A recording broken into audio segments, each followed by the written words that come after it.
भिवंडी तालुका के काम्बे ग्राम पंचायत के वर्तमान उपसरपंच श्री मनोहर जाधव को सर्व सम्मानित ग्राम पंचायत सदस्यों के आपसी सहमति से दिया गया कार्यकाल पूरा होने पर उन्होंने अपने पद से इस्तीफा दे दिया। तो वहीं आगे हम आपको बता दें कि काम्बे ग्राम पंचायत में उप सरपंच पद की जगह रिक्त होने की वजह से आज दिनांक 4 अक्टूबर 2024 को उप सरपंच पद का चुनाव अध्यासी अधिकारी तथा सरपंच आरती विजय भोईर की अध्यक्षता में व ग्राम सेवक प्रहलाद वानखेड़े के उपस्थिति में संपन्न हुआ, जहां किशोरी विश्वास कोठे को बिन विरोध चुना गया। सर्व सम्मानित ग्राम पंचायत सदस्यों ने बिना किसी विरोध के चुना।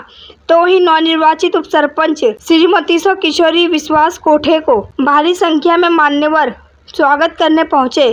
विश्व हिंदू परिषद संदीप भगत, गांव विकास आघाड़ी अध्यक्ष जयवंत कोठे, साई राजा प्रतिष्ठान अध्यक्ष हर्षद धोदड़े, किरण दापोड़कर, विश्वास कोठे सहित भारी संख्या में मान्यवर, मित्र मंडली, नातेवाईक तथा सर्व सम्मानित ग्राम पंचायत सदस्य, कर्मचारी तथा काम्बे गांव के ग्रामस्थ मंडलों ने उपस्थित होकर शाल पुष्प देकर स्वागत किया और उनको शुभेच्छा दी। तो वहीं नवनिर्वाचित उप सरपंच श्रीमती किशोरी विश्वास कोठे ने सभी लोगों का आभार माना। आज ही निवडणूक बिनविरोध पार पडत आहे। या निवडणुकीमध्ये किशोरीताई कोठे यांचा फॉर्म होता, दुसरा कोणाचा अर्ज न आल्यामुळे त्या बिनविरोध झालेले आहे। तर मी माझे मित्र मनोहर बलराम जाधव यांनी सुद्धा उत्तम प्रकारे या ग्रामपंचायतीचा कारभार आखला। कुठेही कुठल्या प्रकारचा या ग्रामपंचायतीला आणि स्वतःला त्याच्या कारकिर्दीमध्ये कुठल्या प्रकारचा त्यांनी डाग न लावता विकासाची गंगा कशी आपल्याला नेता येईल त्यासाठी मनोहर बलराम जाधव आणि आपल्या सरपंच आरती विजय भोईर, त्याचप्रमाणे संपूर्ण ही आमची जी गाव विकास आघाडीची कमिटी आहे, या कमिटी गावासाठी जे जे आपल्याला करण्याचा प्रयत्न करत आहे।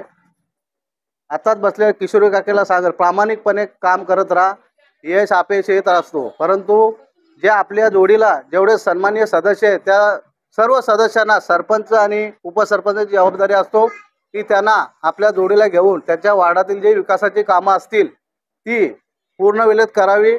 आणि गाव विकास आघाडी म्हणून सर्व एक संघ आपण आहोत, असंच आपण सर्व जर प्रत्येकाला आपण जे वाटून दिलेली जी कारकिर्दी आहे ती त्यांनी पूर्ण करावी।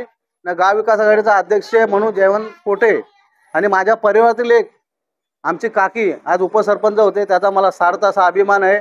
मी पुन्हा एकदा किशोरी काकींना खूप खूप शुभेच्छा देतो आणि तुमच्या हातून चांगला कार्य घडो हीच भगवंताच्याने प्रार्थना करतो। जय हिंद जय महाराष्ट्र। आपल्या ग्रामपंचायतची उपसरपंचाची निवडणूक आज संपन्न झाली।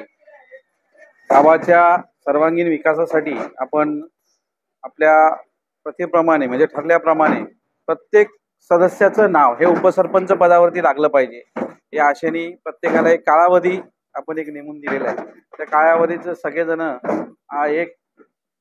एकजुटीने सगळेजण पालन करतायत। असंच प्रत्येकाला एक विश्वास देतो का प्रत्येक सदस्याला जे सत्तेमध्ये बसलेले आहेत त्यांना प्रत्येकाला ही संधी मिळणार।